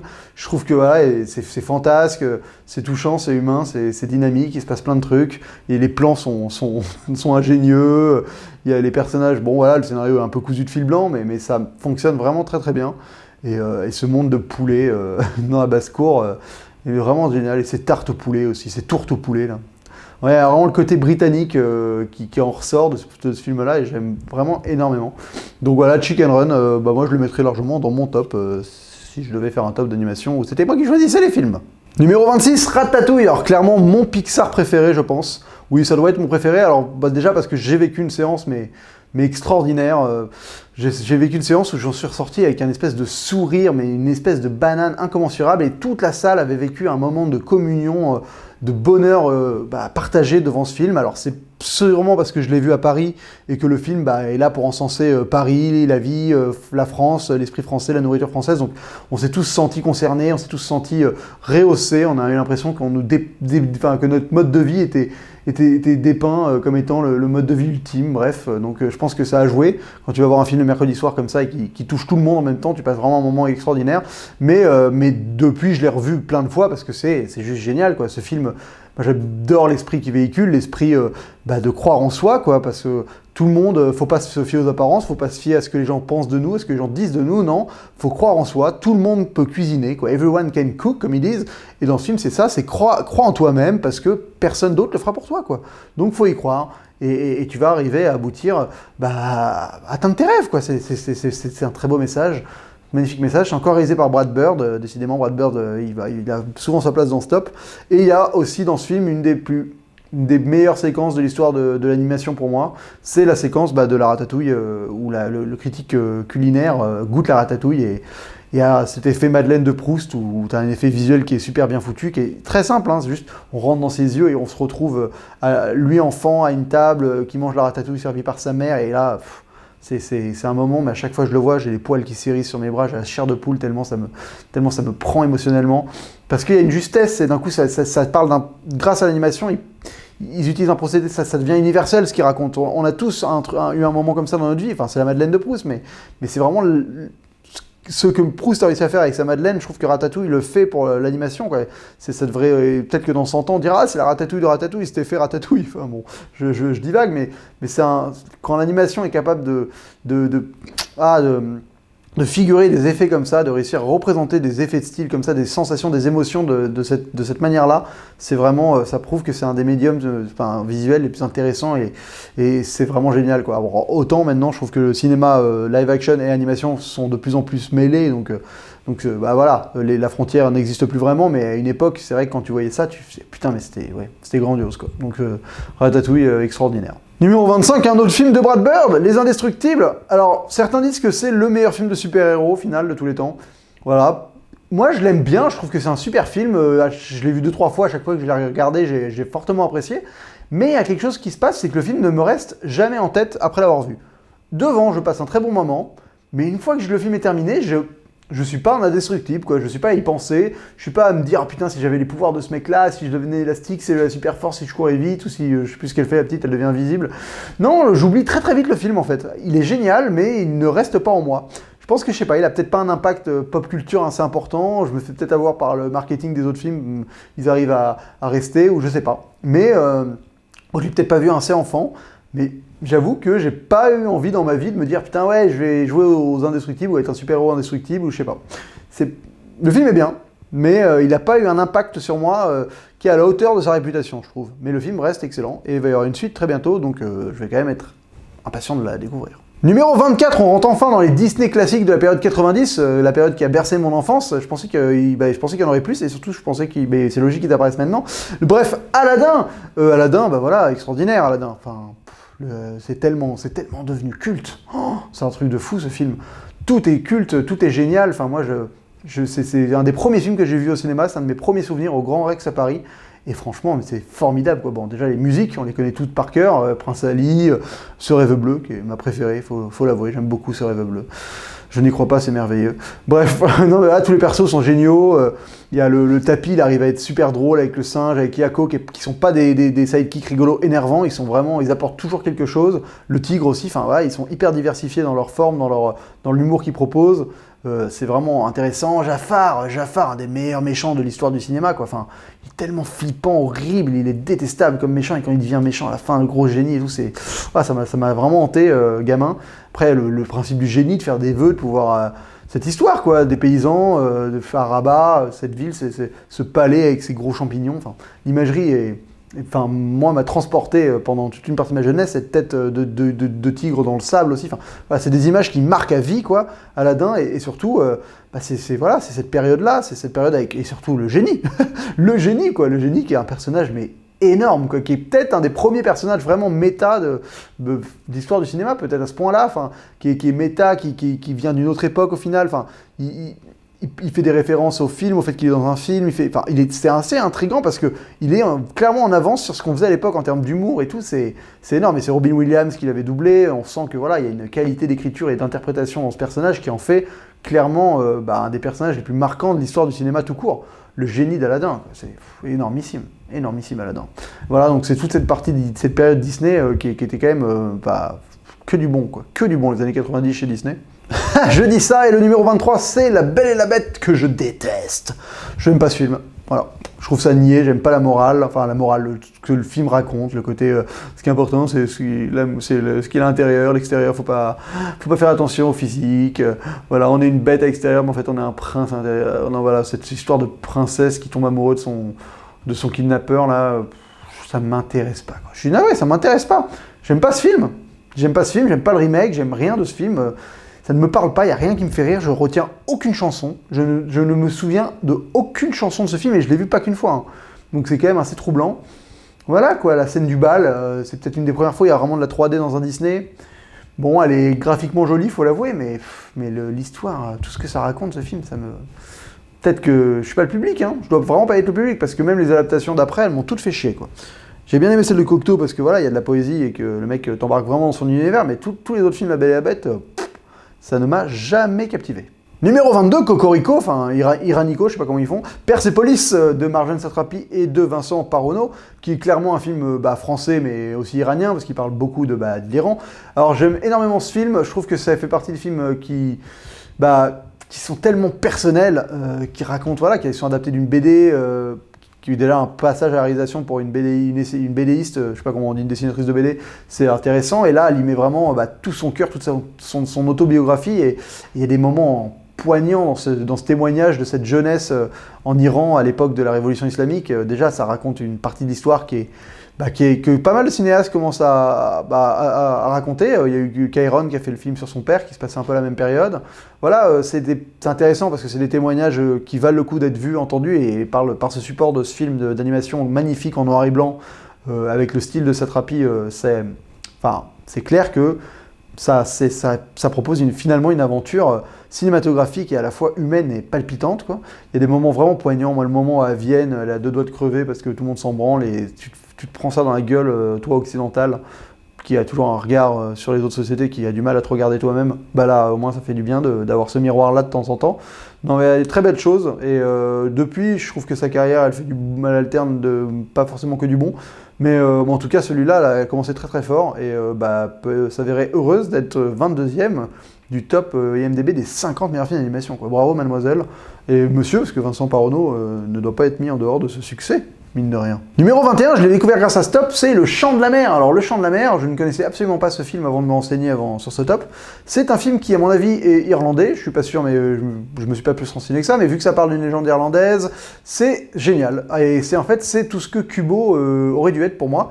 Donc, c'est probablement une adaptation d'un conte gaélique irlandais sur un frère et une sœur qui partent dans un périple à la recherche de créatures pour réussir à les libérer d'une malédiction, enfin tout un schmilblick qui est génial parce que c'est un conte, mais c'est pas comme dans Kubo où on t'annonce dès les 10 premières minutes tout le déroulement du film. Non, là tu comprends pas trop ce qui se passe au fur et à mesure et il y a toute la parabole qui fonctionne. Et je trouve ce que je veux dire, c'est on sent que ça suit les principes d'un conte, mais on ne te mâche pas le travail narratif dès le début pour pas que tu sois surpris de ce qui va arriver. Et le film marche sur un niveau parabolaire qui est assez impressionnant parce que voilà, c'est une parabole qui est extrêmement délicate à aborder. Parle du deuil d'une maman, quand tu perds ta mère, et en plus au moment où elle donne naissance à ta sœur, et le rapport que tu peux avoir avec ta sœur. Donc c'est pas quelque chose d'évident à parler aux enfants, mais le film, par le biais de sa féerie et du contexte qu'il propose, arrive à faire cette parabole et arrive à faire ressentir ces émotions qui passent de la tristesse à la compréhension, à l'acceptation, mais sans confronter réellement le spectateur aux événements que je viens de décrire. C'est vraiment, on est dans la parabole, donc c'est intéressant parce qu'un enfant qui voit ce film va ressentir un pourcentage va découvrir ce genre d'émotions qui sont entre la forte tristesse, la mélancolie, la compréhension, comme je l'ai dit, l'acceptation, mais ne va jamais vraiment être confronté frontalement avec ta mère est morte, des choses glauques, quoi, des choses juste qui te plombent, qui te minent. Tu n'es jamais miné dans ce film et pourtant t'en prends plein la gueule en termes de thématiques et de choses, et c'est hyper touchant. Ça m'a vraiment agréablement surpris. Je trouve l'animation assez simple et très très belle. Je suis très mauvais en animation, je sais pas pourquoi, j'y connais rien, donc je sais pas pourquoi je fais une vidéo d'1h30 pour parler de ça. Mais bon, soit, c'est des niveaux, c'est pas du South Park, mais c'est un peu le même principe où on est vraiment sur des couches de 2D appliquées au fur et à mesure qui composent le dessin, j'ai l'impression. Donc l'animation est très belle, mais est différente de ce qui se fait, parce qu'on n'est pas du tout dans de la 3D, j'ai l'impression que c'est de l'ancienne animation faite un peu à la main ou par ordinateur, mais voilà, on est dans un style d'animation un peu plus rétro et simple, mais magnifique. Et on s'est dépeint sur cette espèce d'Irlande qui est un peu pluvieuse, un peu avec cette mer. Voilà, c'est des très très beaux paysages, des très belles atmosphères et un personnage d'un père assez touchant et surtout d'une mère et des musiques en gaélique. Il y en a pas beaucoup, mais elles sont. J'aime beaucoup cette langue. Je trouve qu'elle a une sonorité magnifique, le gaélique. Donc je vous le recommande fortement, j'ai été hyper heureux de le découvrir par le biais de ce top. Numéro 20, Le Château dans le ciel, La Puta en original. Donc un film de Hayao Miyazaki, donc La Puta. Écoutez, oui, c'est un film d'aventure extraordinaire, je trouve. Ça ne s'arrête jamais, tu voyages dans des contrées et t'es face à des scènes d'action mais anthologiques. Pour la scène du train, là, au début, elle est énorme. Les designs sont géniaux, quoi. Le design de ces robots avec les longs bras, même ce château dans le ciel, quoi. Juste ça, c'est juste colossal, quoi. Voilà. Donc c'est pas mon Miyazaki préféré, mais je trouve que c'est un de ceux qui me fait clairement le plus voyager.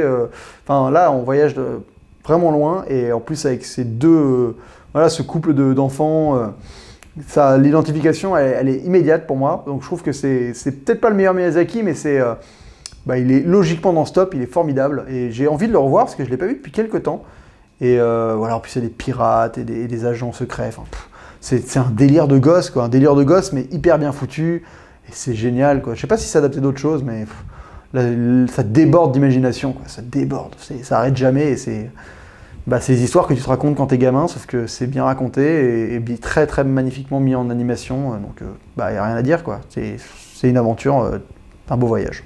19e position, Nausicaa, la vallée du vent, dont j'ai déjà vaguement parlé dans mon top sur les 50 meilleurs films de science-fiction, encore une fois. Donc je vais le remplacer par un autre film, parce que je ne l'ai pas vu depuis, j'ai rien de plus à ajouter. Je vais le remplacer par probablement un de mes films qui me fait le plus rire au monde, qui est peut-être pas un film d'animation. Vous me direz si vous considérez que c'est de l'animation. Bon, ouais, c'est débattable, mais mettons-le quand même. C'est Team America, Police du Monde, qui est probablement un des films qui me fait le plus rire de tous les temps. Tout me fait marrer dans ce film, je suis à 100% dans le délire, mais c'est-à-dire que de la phrase la plus anodine, je peux en rire des années. Donc la phrase genre le coup du oh putain, une limousine qui vole, oh j'aurais vraiment tout vu. Vous avez déjà vu une fourmi manger sa propre tête? Bah non, alors vous n'avez pas encore tout vu. Je sais pas, c'est tellement drôle comme phrase.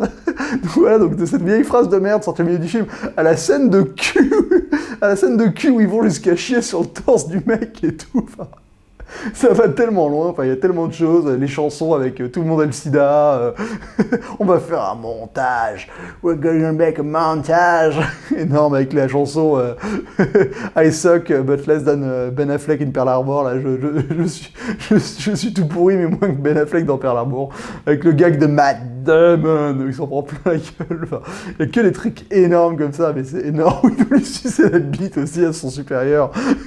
Mais putain, mais ce film, où quand il vomit après avoir été dans le bar dans la rue pendant 2 heures, je peux ne jamais m'arrêter, en fait, ce film, c'est clairement du pur bonheur pour moi, mais qu'est-ce qu'il est drôle avec cette scène aussi, où il fait à la Wakba, là, il est déguisé en djihadiste, il est trop mal déguisé, c'est énorme, voilà, ou le début à Paris, où il pète tout, et il est pavé sur des croissants. Bref, ce film est énorme. Donc je sais pas si c'est de l'animation, parce que c'est pas du stop motion, hein, c'est vraiment des marionnettes qui bougent et tout. Mais bon, j'ai envie de le mettre dans cette liste parce que je le trouve trop bien. Voilà, c'est tout. 18e position, Akira, dont j'ai encore une fois déjà parlé dans mon top science-fiction. Donc je vais le remplacer par La Planète Sauvage. Oh là là, un film français réalisé dans les années 70, que j'ai redécouvert récemment grâce encore une fois à Guillaume, mais que je connaissais déjà d'avant, et qui est un espèce d'énorme trip. Un peu psychédélique, donc ça se passe sur une espèce de planète totalement chelou. Et ce qui est hyper intéressant dans ce film, c'est que les humains, donc les personnages avec lesquels on va s'identifier, sont une sous-espèce qui sont en fait des animaux de compagnie d'une autre espèce extraterrestre. Et donc ça fait réfléchir beaucoup à la manière dont on traite des animaux de compagnie, déjà, et même à l'espèce humaine. Enfin voilà, c'est... Au milieu d'un espèce de trip totalement visuel et psychédélique, il y a beaucoup de choses et de thèmes abordés qui font réfléchir. Donc je vous le recommande si vous ne le connaissez pas, c'est un excellent film de science-fiction, un excellent film d'animation, et c'est dommage qu'on n'en ait pas fait plus du même acabit, honnêtement. Numéro 17, Monstres et compagnie. Alors là, Pixar, il continue à faire des énormes films de Pete Docter et de David Silverman. Donc c'est, bon bref, des réalisateurs de Pixar, ils en ont fait d'autres après, vice versa c'est Pete Docter, je sais pas ce qu'il a fait David Silverman. Bref, ce que j'aime beaucoup Monstres et compagnie, j'aime beaucoup le 1. Le 2 est quand même beaucoup plus oubliable, il est un peu dispensable. Alors que le 1, c'est vraiment... quand tu vois ce que j'aime bien avec Pixar, c'est que quand tu vois les premiers visuels, les trucs, tu te dis, mais qu'est-ce que ça va être cette merde, quoi. Je trouve que les mecs, tu regardes les monstres, tu te dis, oh là là, ça a pas l'air faramineux. Mais pour plein de leurs films, hein, franchement, genre Ratatouille, avant de le voir, j'étais, mais ça va être nul, quoi, un rat qui fait de la cuisine et tout. Et ce film est juste énorme, Monstres et compagnie, quoi. Enfin... Parce que voilà, c'est hyper touchant, l'univers est vachement travaillé, ils ont tellement le souci du détail. Par exemple, moi j'ai un truc qui m'a marqué, mais quand il y a un moment, il y a un stand de café dans Monstres et compagnie, et t'as les gobelets de toutes les tailles pour les tailles de monstres, mais c'est même pas appuyé, c'est juste un détail, tout y est pensé comme ça. T'as des gobelets qui font cette taille-là, des gobelets énormes et tout pour des gros monstres. Donc ça c'est génial. Après même, le concept est fou, quoi. Ce monde parallèle, qui est potentiellement le futur d'ailleurs dans le Pixar Shared Universe, et donc il remonte dans le temps pour aller voler les rires, les cris de peur des enfants. Le méchant est classe avec cette espèce de lézard qui devient invisible, Sally, Bob Razowski, les personnages, et même ce personnage, que je trouve hyper marquant de la réceptionniste, là, l'espèce de secrétaire, la vieille loque, qui littéralement c'est une vieille loque, et c'est un personnage où, dans la vie de tous les jours tu croises souvent des personnages qui lui ressemblent, quoi, et je trouve ça fort d'avoir réussi à représenter un personnage comme ça, où bah voilà, t'en as croisé dans ta vie, de temps en temps je vois des gens et je fais oh, putain merde, c'est la vieille loque de Monstres et compagnie. C'est hyper méchant ce que je viens de dire, mais bon, au moins j'ai cité personne. Numéro 16, le monde de Nemo. Alors on est encore dans du Pixar, on est encore dans du très très très bon. Qu'est-ce que c'est bon, enfin qu'est-ce que c'est... C'est magnifique quoi comme film. Alors déjà, l'histoire est très touchante. Ce père qui va traverser tout l'océan pour aller chercher son fils, moi à chaque fois ça me retourne le cœur. Et il y a particulièrement une séquence qui me met mais chaque fois la larme à l'œil et encore une fois la chair de poule.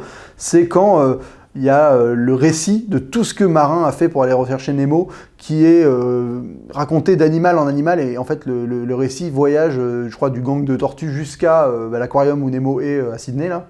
Et cette séquence, je trouve qu'elle vient conclure toute 1h10 de péripéties, et tu te dis mais putain mais c'est fort quoi, c'est fort quoi. Là de réussir à résumer le film et à te prendre tout ce qui s'est passé émotionnellement et à te le retranscrire en une séquence, je trouve ça génial. En plus de ça, voilà, les personnages sont géniaux. Bon, il est un peu agaçant, Marin, mais ça va bien, je trouve. Le début est horrible. Le début il est horrible de ce film. C'est comme quand il repense, c'est super tragique, quoi. Et l'univers est génial, tous les petits détails, encore une fois, voilà, c'est les petits détails Pixar, ils sont trop forts. L'école, le côté les feux rouges au milieu de l'océan, tous les détails, quoi. C'est comment les poissons fonctionnent. Il y a plein de trucs, il y a des séquences mythiques d'action, le truc des méduses, les requins qui sont comme des alcoolos anonymes. Là. Je trouve ça génial. Voilà, donc non, très très bon. Les fonds ont pris un petit coup de vieux quand même, les arrière-plans dans ce film. Tu te rends compte qu'il y a des fois ils sont vraiment pas fait chier, ils ont juste mis une couleur unie. Mais bon, le film est quand même de 2003, donc c'est pas non plus, il est pas si vieux que ça, et il est beaucoup mieux que sa suite. Le monde de Dory, qui est finalement assez banal. Numéro 15, Dragon. Dragon, écoutez, j'ai déjà parlé du 2, il est mieux que le 2. Je trouve le 1, il se tient plus, il est plus fluide, voilà, il y a moins le 2, il y a beaucoup de retournements de situation, pas de retournement, mais d'aller-retour entre des différents moments, il y a une petite baisse de rythme. Le 1 fonctionne très très bien, avec ces séquences d'entraînement qui sont géniales et tout, mais bon, j'ai toujours le même défaut qu'avec le 1, c'est que je rêverais de voir cet univers en mode réaliste, quoi. Mais bon, c'est pas le cas. Mais ça fonctionne quand même bien. Ils ont une bonne idée de l'univers. Les Vikings avec dragons, ça reste génial. Et non, dans ce film, il y a la meilleure partie du film, c'est tout le moment apprentissage du vol, qui est très bien dans le 2, mais c'est dans le 1 que tu le découvres, donc c'est là où c'est vraiment... Ça fait son impact.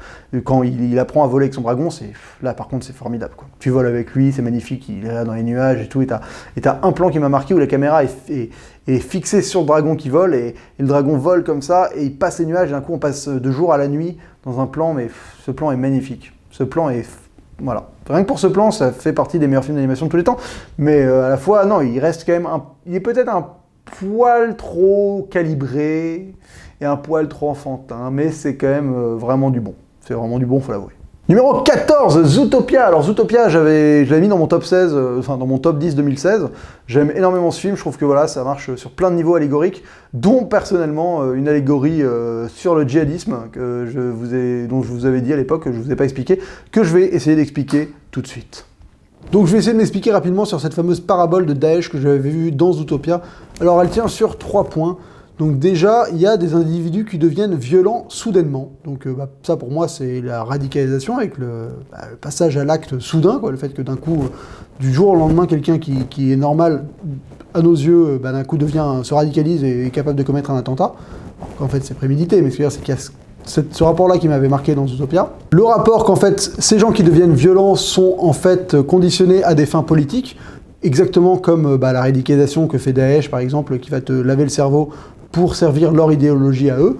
Donc il y a ce rapport de manipulation dans l'extrémisme, dans le fait d'utiliser la violence d'autrui pour arriver à ses fins, donc ça c'est l'équivalent de Daesh.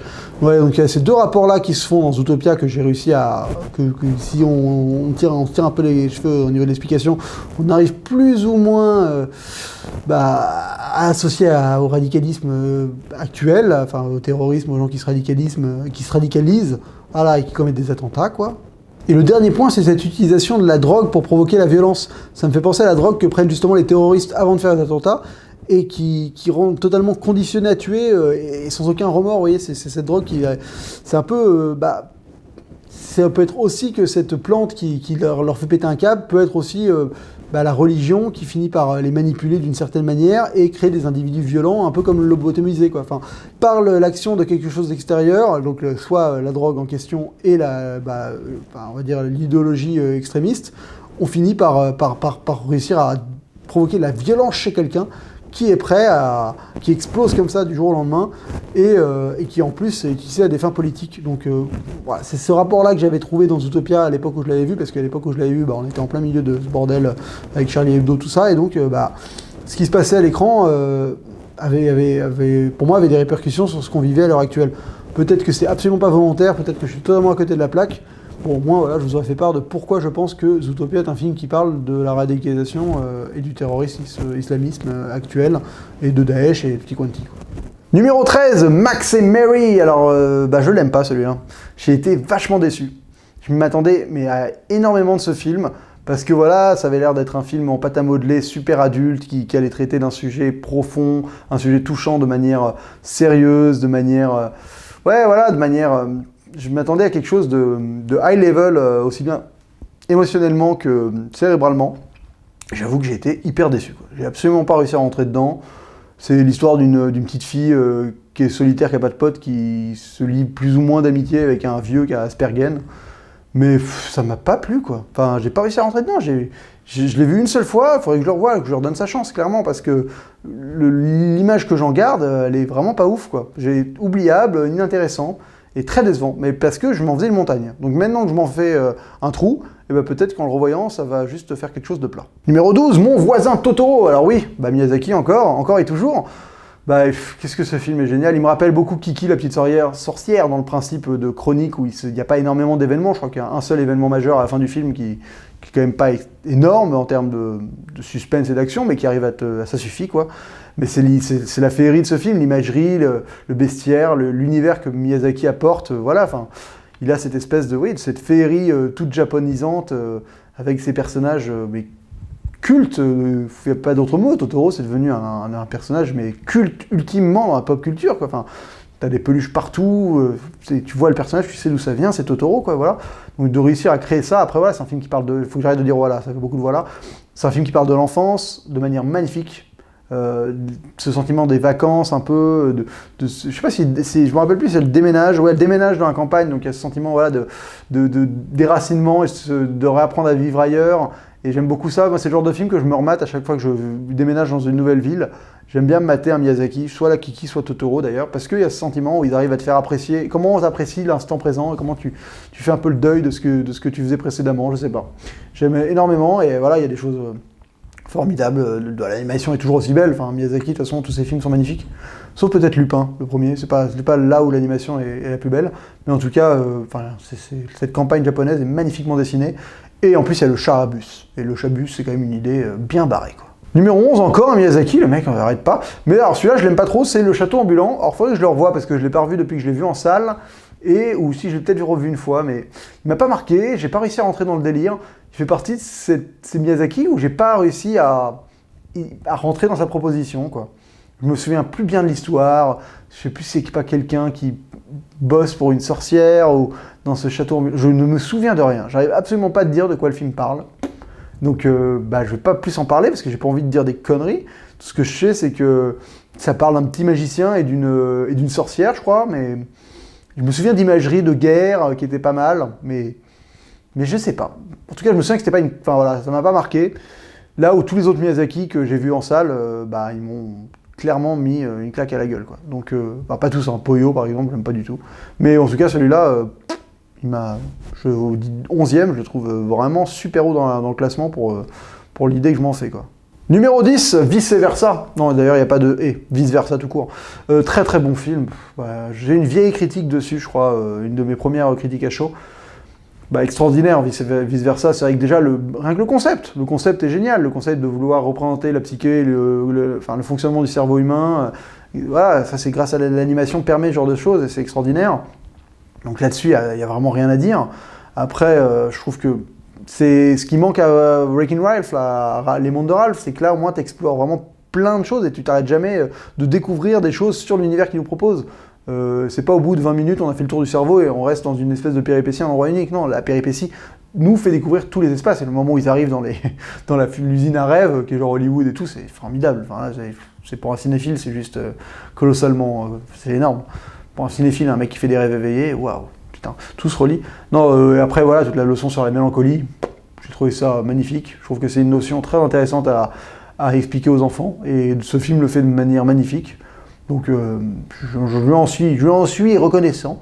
Qu'est-ce que j'ai d'autre à dire? Non, intéressant d'avoir pris la période de la crise d'adolescence pour parler de cette histoire aussi, c'est très juste.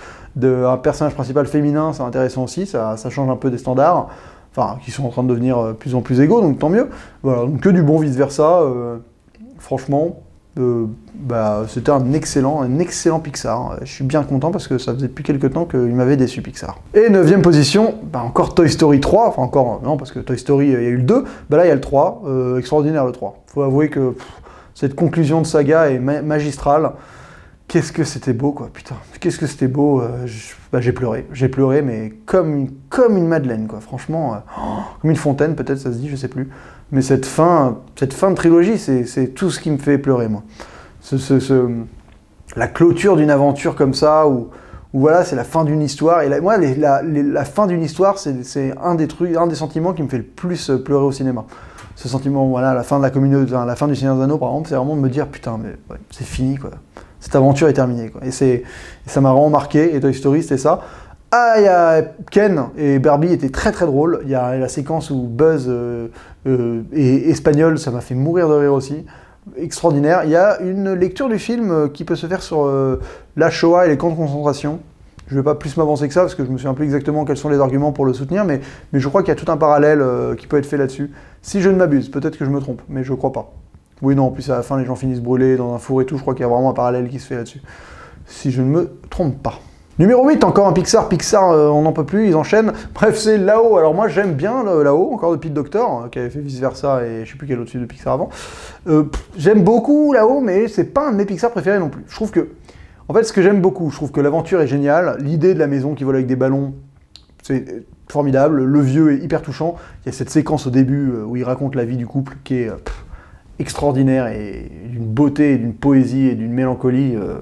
Voilà, ils arrivent à te faire, ils m'ont pas fait pleurer, mais ils y arrivent à faire pleurer dès les 5 premières minutes du film, ce qui est quand même extrêmement rare au cinéma, donc chapeau pour ça. Mais je trouve que l'endroit où ils vont et le monde exploré est pas très passionnant. C'est-à-dire que ça se limite vite, t'as un oiseau chelou, et le reste, c'est pas... voilà, t'es pas un dépaysement, un énorme voyage dans un endroit où il se passe plein de trucs. C'est pas forcément le but du film, justement, mais... Voilà, je trouve que c'est un beau film sur l'abnégation, sur le fait d'aller au bout de ses rêves, et il y a des moments extrêmement touchants, hein, le moment où il ouvre le livre à la fin, ouais, là j'avoue que en plus ce début du film fait écho, et là t'en peux plus, là j'ai un peu versé ma larme, mais je m'attendais à plus de dépaysement peut-être. Mais après, est-ce que je suis en droit de m'attendre de quoi que ce soit? Non, mais pour l'avoir vu plusieurs fois, juste voilà, pour moi c'est ce qui manque dans ce film. Il y a des très bonnes idées, le côté Zeppelin, les côtés chiens qui parlent, c'est vraiment sympa. J'aime beaucoup la blague de l'écureuil. L'écureuil, comme ça, je l'adore, je la fais souvent. Mais les gens comprennent pas parce que c'est pas non plus culte. Mais voilà, mais je trouve que ça manque un peu de dépaysement.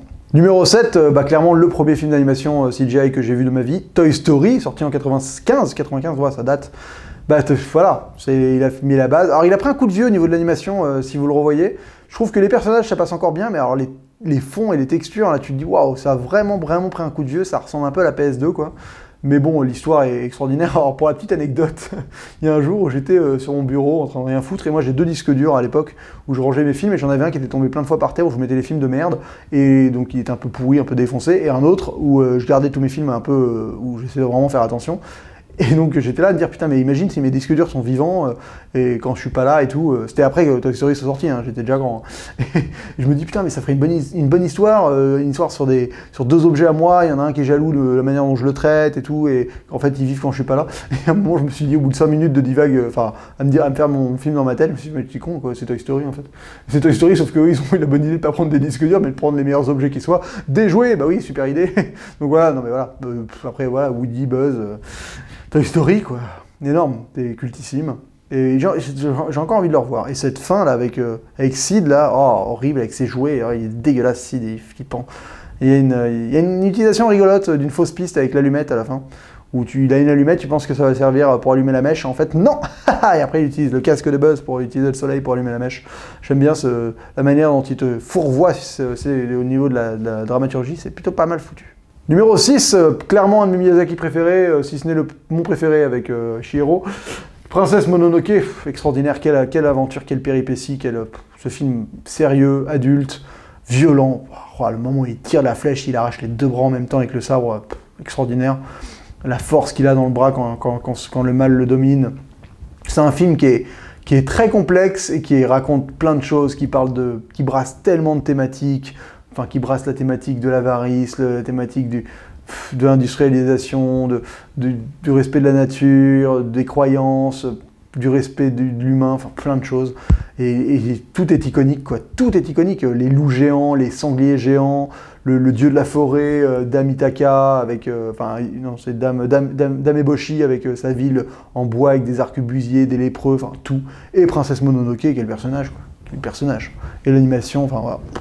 C'est une énorme claque parce que quand t'es gamin et que tu vois, moi je l'ai vu un peu jeune, et quand tu vois ça, tu fais mais putain, mais ils sont capables de montrer des trucs de ouf, quoi.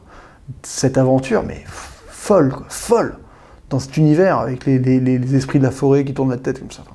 Tellement d'imagerie qui te reste en tête après un film comme ça, Lucie, que y a rien à dire, quoi. C'est juste extraordinaire. Numéro 5, Wall-E, dont j'ai déjà parlé dans mon top science-fiction, donc je vais le remplacer par un des films qui m'a le plus touché quand j'étais enfant, Le Petit Dinosaure et la Vallée des Merveilles. Je sais pas si c'est un film qui est sorti au cinéma, mais en tout cas, qu'est-ce qu'il est beau. Voilà, c'est fait des parties des films qui ont brassé ma jeunesse. Très touchant. J'ai pleuré plein de fois devant. Parce que voilà, il perd sa mère. Et c'est horrible. Et il doit aller chercher la Vallée des Merveilles. Quel beau film. Non, voilà, c'est une belle histoire d'aventure. J'aime beaucoup les dinosaures. Pour moi, ça m'a donné cet amour des dinosaures que j'avais quand j'étais gamin. Et ce T-Rex, c'est affreusement flippant. Voilà. Je vous le recommande si vous ne connaissez pas, mais je pense qu'il est culte pour une grande partie de ma génération, quoi. Après, il y a eu plein de suites, mais il n'y a que le 1 qui est vraiment extraordinaire. Il y a une série qui est totalement copiée là-dessus, d'ailleurs, avec presque les mêmes personnages. Mais c'est pas Le Petit Dinosaure et la Vallée des Merveilles. Celui-là, il vaut vraiment le coup. Numéro 4, le tire-larme ultime, le tombeau des Lucioles. Oh là là, celui-là, faut pas le voir quand tu vas pas bien dans ta vie. Hein. Oh putain, c'est d'une tristesse incommensurable, quoi. Oh là là, qu'est-ce qu'il est triste ce film, qu'est-ce qu'il est triste. Bah écoutez, oui, j'ai pas pleuré, je le trouve, j'ai juste été déprimé, quoi. J'ai pas envie de le revoir parce qu'il est déprimant. Il est déprimant ce film. C'est horrible. C'est vraiment, ils en font pas mal des films comme ça les japonais. En tout cas, il y en a un autre qui m'a marqué, c'est Nobodinos, qui est un peu sur la même thématique là. Mais la déprime, oh là là. Après, ils ont peur de rien. Hein. Oui, donc ça raconte un frère et sa petite sœur, qui galèrent grave pendant la Seconde Guerre mondiale au Japon. Et c'est horrible. Il leur arrive que des crouilles, que des merdes. Je crois que t'as 0 positif dans le film et ça va de pire en pire et c'est déprimant. Voilà, c'est horrible. Numéro 3, probablement le Disney le plus culte de tous les temps, Le Roi Lion. Bah, c'est énorme. Bah, ouais. Pour moi, c'est logiquement le meilleur Disney. Il y a plein de Disney que j'aurais mis dans ce top qui sont pas. J'aurais mis Robin des Bois, j'aurais mis Tarzan, peut-être Mulan, même j'aime beaucoup Mulan. Bon, peut-être à réfléchir, mais en tout cas, il y en a plein qui manquent, je trouve. La Petite Sirène aussi, par exemple, peut-être. Bref. Mais Le Roi Lion, oui, clairement, c'est un des films les plus marquants de toute ma vie. Je l'ai vu aussi au Grand Rex, c'est extraordinaire, mais déjà, ce début de film est probablement le plus beau début de film de l'histoire du cinéma. C'est une des plus belles ouvertures de tous les temps, tu t'en prends, mais plein la gueule, quoi. C'est plein la tronche. Toute cette savane qui se réveille, qui se réunit pour aller adouber son roi, là, avec cette musique, mais c'est impressionnant. Revoyez cette ouverture, hein. C'est la claque à chaque fois, quoi. C'est d'une perfection et d'une justesse, d'une beauté, c'est éblouissant. Après, même tout le film est énorme, parce que déjà, il y a une énorme dramaturgie derrière, on est sur une adaptation de Hamlet, et c'est pas rien, quoi. C'est que c'est super intelligent d'avoir pris Hamlet, d'avoir pris une trame comme ça, avec des personnages hyper forts, des vrais conflits, des vrais enjeux, et de l'avoir transposé dans ce monde de la savane et très très bien adapté, ça fait que le film, il est énorme, quoi. Enfin, il se passe des choses tragiques, c'est touchant, émotionnellement, c'est c'est hyper juste, tout est juste, justifié, et c'est formidable, l'univers est énorme, il est à la fois très drôle, quoi. Enfin, Timon Pumba, ils sont énormes, les Rafiki, il m'a fait mourir de rire quand il finit à foutre des tatanes en mode kung-fu, là. J'étais gamin, j'adorais cette séquence. Toute la partie dans la jungle avec Pumba et Timon, c'est un dépaysement ultime, avec des chansons, bah voilà, quoi, Hakuna Matata, L'amour brille sous les étoiles, Le cercle de la vie, Je voudrais déjà être roi, enfin... On les connaît toutes par cœur, et Scars, ce méchant, mais dégueulasse, quoi, horrible. D'ailleurs, comment s'appelle Scars avant d'avoir sa cicatrice? Ben, je crois qu'on sait, et je crois qu'il s'appelait genre un nom horrible en africain, qui veut dire un truc en africain. Oh, la phrase horrible. Excusez-moi, ce n'est pas un dialecte, l'africain. C'est putain détestable. Bon, bref, je sais pas dans quelle langue c'est supposé être. Mais en tout cas, je sais qu'il avait il y a supposément une histoire derrière son nom. Il avait un nom avant de s'appeler Scars. Parce qu'évidemment, il n'est pas né avec sa cicatrice, quoi. Bon, voilà. En tout cas, Le Roi Lion, c'est logiquement dans le top 3, oui. Ça mérite largement d'être dans le top 3 des meilleurs films d'animation de tous les temps. Numéro 2, j'en ai déjà parlé dans mon top des 50 meilleurs films de tous les temps. Le Voyage de Chihiro, donc je vais le remplacer par un film qui n'est pas forcément dans mon top 3 ou quoi que ce soit, oh, pardon, j'ai fait tomber mon stylo, mais par un film que j'ai trouvé excellent récemment, je vais le remplacer par Ma vie de courgette, très beau film d'animation suisse, franco-suisse, allez, franco-suisse, en stop motion, écrit par Céline Sciamma, et ce que j'aime beaucoup dans ce film, c'est que c'est un film sur des enfants, à hauteur d'enfants, où tu as vraiment l'impression que c'est pas un film pour enfants, c'est un film qui parle d'enfants. Et c'est vraiment génial parce que t'es replongé en enfance, et à la fois tu peux observer ça d'un regard d'adulte, c'est très touchant, ça parle d'un sujet pas facile du tout. Bon là par contre ça te confronte un peu plus à la réalité que par exemple le film Les Chants de la Mer qui arrivait à être beaucoup plus parabolaire, là non, c'est hyper concret, mais ça le fait avec une vraie beauté, ça peut aider beaucoup de gens dans leur vie je pense de voir ce film. Voilà, ça aide à... C'est un vrai regain d'espoir, une manière d'apprendre la vie. Ce que j'aime beaucoup, c'est qu'il tombe pas dans les clichés de, voilà, le bully, finalement, c'est un con, mais en fait, bah non, il a des raisons, et finalement, c'est pas si un con que ça. Enfin, le film évolue très très bien, et très touchant. Je crois que j'ai versé ma petite larme aussi, parce que voilà, la relation qu'il a avec le flic, le petit courgette, la petite courgette, c'est très beau. Il y a un moment avec une bataille de boules de neige qui est vraiment magnifique. Un excellent film, où les enfants parlent vraiment comme des enfants, et c'est pas si courant. Donc, très beau film d'animation que je recommande fortement. Et le number one des 50 meilleurs films d'animation selon le top IMDb, c'est Your Name, sorti cette année. J'ai fait ma critique.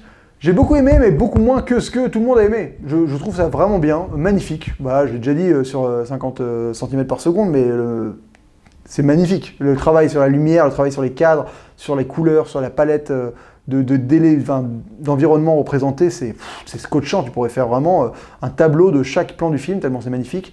T'as Tokyo sous la neige, Tokyo sous la pluie, Tokyo au soleil, la campagne dans toutes les saisons, c'est extraordinaire. Mais j'arrive pas à passer outre ces putains d'incohérences. Ça m'énerve, je n'arrive pas. Pour moi, c'est handicapant, c'est pour rien, c'est juste que... Mais c'est pas possible leur histoire. Non, mais c'est pas possible dans le sens, c'est pas parce que c'est fantastique, c'est juste que c'est incohérent. Bon, j'ai pas envie de spoiler plus que ça, mais il y a un rapport de date qui est problématique. Quand tu vis une journée, plusieurs fois, tu sais dans quelle année t'es. Tu peux pas ne pas passer à côté de cet événement-là. Enfin, ça te saute forcément aux yeux à un moment, et surtout quand tu utilises des téléphones et tout, et eux, ils remarquent jamais le machin. Donc je trouve ça bizarre t'as l'impression qu'il veut pas faire face à ces incohérences, le réalisateur. Ça m'a un peu énervé tout le film, ça. Il y en a d'autres, hein, c'est juste la manière dont il communique, la manière dont la mémoire s'efface, tout ça. Je trouve que c'est étrangement géré, quoi. Et donc ça m'a sorti un peu émotionnellement du film, ça m'a dérangé, ça m'a déçu. Je le reverrai parce que quand je le reverrai, je passerai outre ses défauts et je serai peut-être happé par la force émotionnelle de ce film. Après, je trouve encore une fois que les Japonais sont énormes dans le fait de pouvoir exutoire, quoi, le fait de réussir à faire un film catharsis sur un problème récent, une tragédie récente nationale, et de réussir à vraiment faire un film exutoire qui arrive à raconter comment on arrive à vivre avec ce qui se passe, quoi. C'est beau, et ils sont forts pour ça, quoi. Je sais qu'il doit y avoir un autre mot que j'arrive pas à trouver, c'est pour ça que je cherche un peu mes mots, mais en tout cas, Your Name, là-dessus, c'est sûr que ça touche juste, et c'est pas mal du tout, mais je trouve que numéro 1, ça me fait bizarre, mais il y a des gens qui l'adorent. Guillaume Boucaud, je crois que tu l'as mis en numéro 1 de tes films de 2016, par exemple. Donc c'est que forcément, il a dû te parler à toi. Donc tu dois faire partie des gens qui font que ce film est numéro 1 sur IMDb. Voilà, écoutez, ce top, qu'est-ce qu'on va en dire ? Je trouve que c'est un top beaucoup trop américano-japonais, mais est-ce qu'il y a vraiment beaucoup d'autres films d'animation d'autres pays qui valent le coup? Je réfléchis dans ma tête, il n'y a rien qui me vient là, parce que j'ai pas réfléchi avant, mais bon. Et je trouve qu'il n'y a pas assez de vieux Disney. Est-ce qu'il mériterait d'y être ou pas? Je sais pas, mais en tout cas, par exemple, il y a des films comme Brisby et le secret de Nîmes qui mériteraient d'y être. C'est pas un Disney, enfin si, je crois que c'est peut-être un Disney. Non, mais un film comme Basile, détective privé, mériterait totalement d'être dans ce top, dans les vieux Disney. Potentiellement, un film, moi j'adore Robin des Bois par exemple. Voilà, donc je trouve que Disney, il y en a peut-être d'autres qui mériteraient d'y être. Il y a quand même beaucoup de Pixar, mais il faut avouer que c'était presque un sans faute Pixar, hein, jusqu'à Cars 2, ou Rebelle peut-être, je sais plus lequel est arrivé en premier, où chaque film était meilleur que le précédent et c'était chaque fois une claque, quoi. Donc c'est normal qu'ils y soient. Est-ce qu'il y a vraiment des films d'animation? Oh, on aurait peut-être pu foutre un petit Astérix quand même. Non, un petit Astérix, un truc comme ça. Je sais pas. Je sais pas s'il manque vraiment des films. Je le trouve pas trop mal comme top. Voilà. Bon, genre en 51e position, il y a South Park. Putain, plus grand, plus long, plus il est pas coupé. Oui. Avec Terrence et Philippe qui font que d'épée. Putain, qu'est-ce que c'est drôle aussi ça. Bref, non, il y a plein de films qui manquent, j'imagine, mais à la fois. Alors ils mettent Roger Rabbit, par exemple, qui aurait pu y être, mais est-ce que c'est vraiment un film d'animation? Ouais, Porco Rosso de Miyazaki, moi je l'aurais mis à la place du Château ambulant, par exemple. Clairement. Porco Rosso, oui. Les triplettes de Belleville, intéressant, mais je l'aurais pas mis dans mon top non plus. Là, je passe en revue d'autres films d'animation. L'Illusionniste, j'aurais bien voulu le voir, par exemple. L'Illusionniste du mec qui a fait les triplettes de Belleville, justement, de Sylvain Chomet, qui est un scénario de Jacques Tati. Magnifique film, L'Illusionniste. Et il aurait pu y être. Après, pour moi, il y a plein de films qui rentrent dans un espèce de pot pourri, de bons films d'animation, mais qui méritent pas forcément d'être un top. Alors, ouais, des trucs comme Moi Moche et Méchant, comme, je sais pas, moi... Ouais, Kung Fu Panda, genre de choses. C'est bien, hein, mais c'est de là, est-ce que tu les mets dans le top ou pas, c'est la discrétion de chacun. Arrietty, j'adore ce film aussi des studios Ghibli. Voilà, bon, c'est interminable, hein, je pourrais en citer plein, mais c'est vraiment personnel. Je trouve qu'il n'est pas horrible, mais il n'y a pas forcément tous les films que moi j'aime. En tout cas, voilà. Je suis très content d'avoir fait cette vidéo. J'ai dû la refaire à un moment parce que j'avais un problème de son sur certains films. D'ailleurs, au début de la vidéo, vous devez avoir des sauts. J'ai pas tout refait parce qu'il y avait des films, j'étais très content de ce que j'avais dit, j'arriverai pas à retrouver le naturel. Donc, j'espère qu'au final, la vidéo se tient, qu'elle est agréable à regarder, que vous avez passé un bon moment avec moi. N'hésitez pas à la partager, n'hésitez pas à faire en sorte... vous abonner si c'est pas déjà fait, à la liker, bon, les trucs basiques, quoi. Et surtout, n'hésitez pas à parler de cette chaîne autour de vous et d'abonner des gens, comme ça, peut-être que si vous aimez beaucoup cette vidéo, il y en aura une pour les 3000 qui arrivera plus vite, et pour les 4000, et ainsi de suite, et on va grandir tous ensemble, ça va être extraordinaire. En tout cas, c'est toujours un plaisir comme je l'ai dit au début, d'échanger avec vous, d'avoir un public, d'avoir des gens qui partagent leur passion du cinéma dans les commentaires avec moi. C'est un bonheur incommensurable dans ma vie, et je suis aux anges d'avoir réussi à faire en sorte que cette chaîne tienne un peu la route. Et c'est grâce à ceux qui me regardent, grâce à ceux qui me partagent, grâce à ceux qui me soutiennent. Donc un grand merci. J'ai plein de projets pour l'avenir de cette chaîne. Vous allez voir des choses qui concernent le cinéma, mais aussi bien du côté fiction que du côté critique. Vous allez être surpris, vous allez voir des choses intéressantes qui vont débarquer. Donc voilà, restez branchés, vous allez voir, ça va pas tarder. Bref, on se retrouve très vite pour une prochaine vidéo. Et d'ici là, bonne toile!